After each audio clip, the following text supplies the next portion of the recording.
Doctor Babasaheb आंबेडकरांच्या डिग्र्या लिहिला अर्धपान पुस्तकाला होईच आणि शिंदे साहेबांनी मिळवलेली पदं एवढी येते की अख्खं एक पाच संपलं तरी त्यांच्याकडे पदं अजून मिळाले. माझे राज्यपाल म्हणायचं, माझे मुख्यमंत्री म्हणायचं, माझे गृहमंत्री म्हणायचं, माझे ऊर्जा मंत्री म्हणायचं, का माझे नगरविकास मंत्री म्हणायचं, माझी 11 वर्षाचा म्हणायचं, सगळं अवघड होऊन गेले.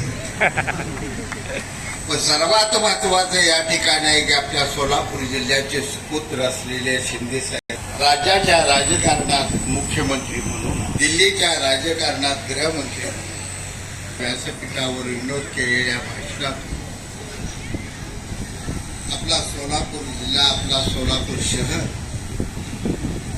हे त्यांनी राज्यात, देशात आणि संपूर्ण जगाच्या व्यासपीठावर घेऊन गेले. हेच त्यांचं सर्वात मोठं. आदरणीय शिंदेसाहेब, माझ्या लहान भगिनी आणि आपल्या विभागाच्या एक तरुण तडफदार खासदार आदरणीय प्रणितीताई शिंदे मॅडम, त्यांनी मला या कार्यक्रमाला अतिशय आदरानं बोलवलं. हे आमचे जुने सहकारी, ज्यांनी मला आणि माझा लहान भाऊ सुभाष नाना पाटील युवकांचे अध्यक्ष होते, त्यांना सतत स्फूर्ती, ऊर्जा आणि प्रेरणा दिली. ते जयप्रकाश पाटील, आपल्या सोलापूरचे काँग्रेसचे ज्येष्ठ नेते आदरणीय बाळासाहेब शेळके, राजशेखर शिवगारे साहेब, अनादी अनंत कालापासून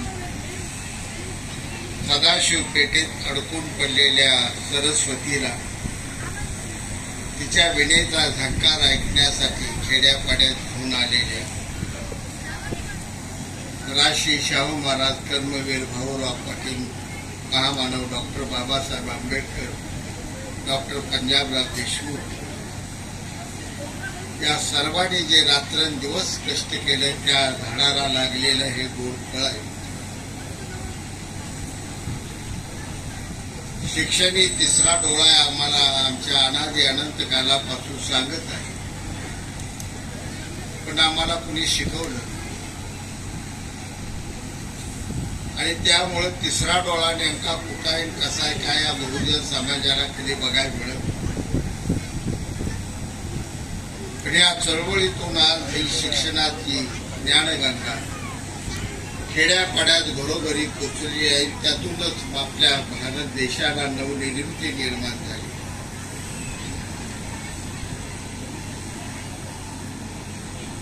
अनेक वक्त्यांनी हे विषय मांडले आणि मला आज अतिशय आनंद होतो. जयप्रकाश पाटील साहेबांचं मी मनापासून या ठिकाणी आभार माने. मी काँग्रेस पक्ष सोडला 13 साली, नाच साधा 26. 13 वर्षाला एक तप असतो. एका तपानंतर ज्यांनी मला राजकारणात आणलं किंवा राजकारणात जे माझे खऱ्या अर्थानं वडील आहे, अशा शिंदे साहेबांच्या व्यासपीठावर मला 13 वर्षांनाच बसायचं.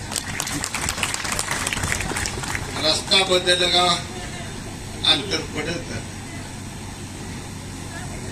परंतु आज माझ्या काळजाच्या गर्भात शिंदे साहेबांची प्रतिमा ही एक दैवताची प्रतिमा असल्यासारखी ही प्रतिमा आहे. ती मी जतन करून ठेवलेली आणि माझ्या जीवनाच्या शेवटच्या श्वासापर्यंत मी ती जतन करून ठेवणार. साहेब, शिंदे आडनावात काय तर जाण आहे माझ्यासाठी. 74 सालापासून स्वर्गीय यशवंतरावजी चव्हाणांच्या मार्गदर्शनाखाली कराड कॉलेज बंद विद्यार्थी चळवळीला मी सुरुवात केली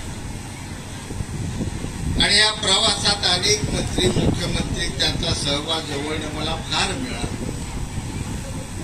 यशवंतरावजी चव्हाण साहेबांचा मिळाला, स्वर्गीय शंकररावजी चव्हाण साहेबांचा मिळाला, आदरणीय पवार साहेबांचा मिळाला, विलासराव देशमुख साहेबांचा मिळाला. सगळीकडे हिंडत राहिलो, परंतु माया, ममता आणि जिव्हाळा मिळाला तो तुमच्याजवळ. आणि जिल्ह्याच्या राजकारणात आणि सक्रिय राजकारणात मी पदार्पण केलं. ते शिंदे साहेबांनी माझी लहान करमुळी धरून मला हळुवारपणे जिल्ह्याच्या राजकारणात सांगोल्याच्या मैदानात उतरवलं आणि तिथून मी इथपर्यंत आता आलो. वाटचाल कशी आहे? सभेसायाने एक रस्ते किती आहेत त्याला महत्व. डोंगरावर जात असताना त्या डोंगराच्या वर असलेल्या देवळाला आजूबाजूच्या सगळ्या गावांनी वेगवेगळ्या वाटा ह्या अशा हळुवारपणाने जात असतात. अनेक गावातून अनेक वाटावरून आलेले अनेक जरी भक्त असले तरी डोंगरावर मंदिर मात्र एकच आहे आणि मंदिरात मात्र मूर्ती एकच आहे, तिची पूजा करावी लागते.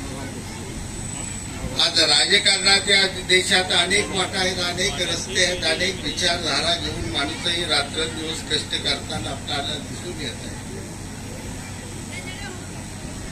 परंतु त्या डोंगरावरचं मंदिर आहे ते भारत मातेचं मंदिर आहे. भारत मातेच्या त्या मंदिरात त्या लोकशाहीच्या मंदिरात भारत मातेची मूर्ती पूजण्यासाठीच प्रत्येक जण जातोय. त्यामुळे कुठला पक्ष चांगला आणि कुठला पक्ष वाईट म्हणण्यासाठी परिस्थिती आहे ती कुणी म्हणून सर्वच मिळून आपल्याला कुठं जायचं आहे तर या भारत मातेची सेवा करायची, या देशाला महासत्ता बनवायची. आणि या देशाला जर खऱ्या अर्थानं महासत्ता बनवायचं असेल तर खेड्यापाड्यातल्या तळातल्या कुटुंबापर्यंत अत्युच्च शिक्षण पोहोचवल्याशिवाय ही खऱ्या अर्थानं आपला भारत देश महासत्ता बनणार नाही. त्यात जातकराज पाटलांचं कार्य हे सगळ्यात महत्वाचं आणि मोठं कार्य. गंगोत्री संपूर्ण जग साहेब तिथं दर्शनाला. जगातल्या अनेक देशांनी अनेक शास्त्रज्ञांनी गंगोत्रीचा अभ्यास केला आणि गंगोत्रीचं वैशिष्ट्य असं आहे की तिथं फक्त एक करंगडी एवढी धार वाहत असते. उन्हाळा आला तरी तेवढी धार आहे, पावसाळा आला तरी तेवढी धार आहे. हिमालयातलं बर्फ वितळलं तरी त्या गंगोत्रीची धार कधी मोठी झाली नाही. उन्हाळा आला म्हणून धार कधी लहान झाली. ते अखंड तिथून वाहत राहते आणि ते हळूहळू वाहत अनेक वेळी वाकडी वळण घेत जाते आणि कलकत्त्याला तिचा गंगा महासागर. प्राथमिक शिक्षण ही गंगोत्री. ऐकलं झाला, IAS झाला, उद्या कोणती डिग्री मिळणार आहे, एखादा शास्त्रज्ञ निर्माण होणार आहे, फौजदार होणार आहे, मामलेदार होणार आहे, कलेक्टर होणार आहे. हे पुढचं शिक्षण घेत असताना मात्र मागं असलेल्या प्राथमिक शाळेच्या त्या गंगोत्रीला तुम्हाला विसरून चालणार नाही. आणि म्हणून ही शाळा ही त्या बालक्या चिमुकल्यांच्या चिमण्या पाखरांसाठी जीवनाची सुरुवात करणारी हे ज्ञान मंदिर आहे, हे लक्षात घ्या. वेळ बराच झाला, मी काही जास्त बोलत नाही. एवढंच आपल्या या शाळेच्या ज्या पाटलांची कुठले काम या शाळेचं गेली 30 वर्ष साहेब, ते तुमचे खास मित्र म्हणून मी एकही काम त्यांचं राखलं नाही. गेल्या आठवड्यात सुद्धा त्यांचे काम चांगलं मार्गी लावलं. ते शिंदे साहेबांचे एवढं सहकारी आहेत, मित्र आहेत. साहेबांना फार आदर आहेत त्यांच्या मनात. जाता जाता साहेब एवढंच सांगतो, तुम्ही सुरुवात करून दिली आणि आता माझा प्रवास आहे एकनाथ शिंदे साहेबांचा. सुशील कुमारजी शिंदे साहेबांनी राजकारणाची सुरुवात केली. वैभव जरा चांगलं मिळालं ते एकनाथ शिंदे साहेबांपासून जवळ मिळालं. म्हणजे शिंदे नाव हे शहाजी बापूच्या जीवनात किती मोठं महत्वाचं आहे हे तुम्ही सगळ्यांनी लक्षात घ्या. आणि त्यामुळे माणसं कोण याला फार महत्व नाही. त्या माणसाचं कर्तृत्व आहे, त्याचे विचार हे महत्वाचं.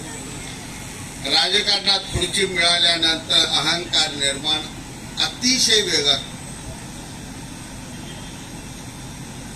गावची सरपंचाची निवडणूक साहेब, मतदानाच्या अगोदर आदल्या रात्री पहाटे 5 वाजेपर्यंत हे सगळे उमेदवार वार्डात प्रत्येकाच्या पाया पडत असतात.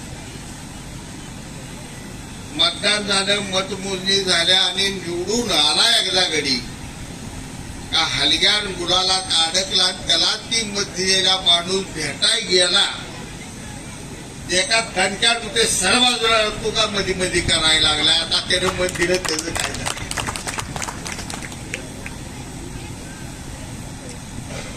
अहंकार आहे. आणि एवढी मोठी पद शिंदे साहेबांना मिळाल्यानंतर 30 वर्षाच्या त्यांच्या जवळचा माझ्या एवढा सहवास तुमच्या कुणाचाही नाही, एवढा माझा साहेबांच्या जवळ सहवास होता. पण अहंकार नावाचा शब्द शिंदे साहेबांकडे कधी मला दिसून आला नाही. आणि त्याही पेक्षा क्षमा करण्याचं मोठं मन तुमच्यासारखं राजकारणात फार कमी माणसांनी. आणि तुम्ही एकदा बघितलंच आहे, आता शिंदे साहेबांचं मुख्यमंत्री म्हणून नाव जाहीर होणार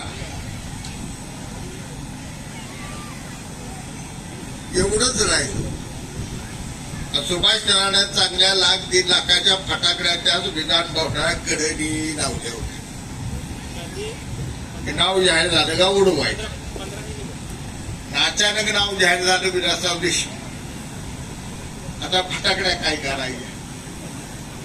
विलासराव देशमुखासाठी वाजवायला पाहिजे होत्या. नानाने फटाकड्या वाजवून नाही घेतल्या, माळात भराभरी कापून टाकल्या, रागात गाडीत बसून सागुड्याला या. पण पुढं मी बघितलं की तेवढ्याच अत्युच्च खुर्ची गेल्यानंतर सुद्धा शिंदे साहेबांनी विलासराव देशमुखांचा जिव्हाळा आणि मैत्री जी राखली, त्या महाराष्ट्राचं सगळ्यात मोठं आणि चांगलं उदाहरण आहे. त्या माणसाकडे क्षमा असते, तो माणूस चिरंजीव होता. असे अनेक दाखले मित्रांना आहेत. मी जाता जाता एवढंच सर्वांना सांगेन की वडिलांची माया मिळालेल्या शिंदे साहेबांजवळ आज व्यासपीठावर बोलतो आणि आईची माया मिळालेल्या एकनाथ शिंदे साहेबांबरोबर मी काम करतो, हेच माझ्या जीवनाचं एक भाग्य आहे. आणि आज ज्या प्रकाश पाटलांनी इथं बोलवलं त्याबद्दल त्यांचा आभार मानतो, त्यांना शुभेच्छा कार्याला देतो. आणि पाटील साहेब, तुम्ही जे काय सांगाल ते तुमचा मित्र म्हणून त्या ठिकाणी मी निश्चितपणाने तुमच्या ह्या शाळेची सेवा करेन एवढा शब्द आणि वचन देतो आणि माझे 2 शब्द संपवतो. जय हिंद, जय महाराष्ट्र. मनपूर्वक धन्यवाद सर.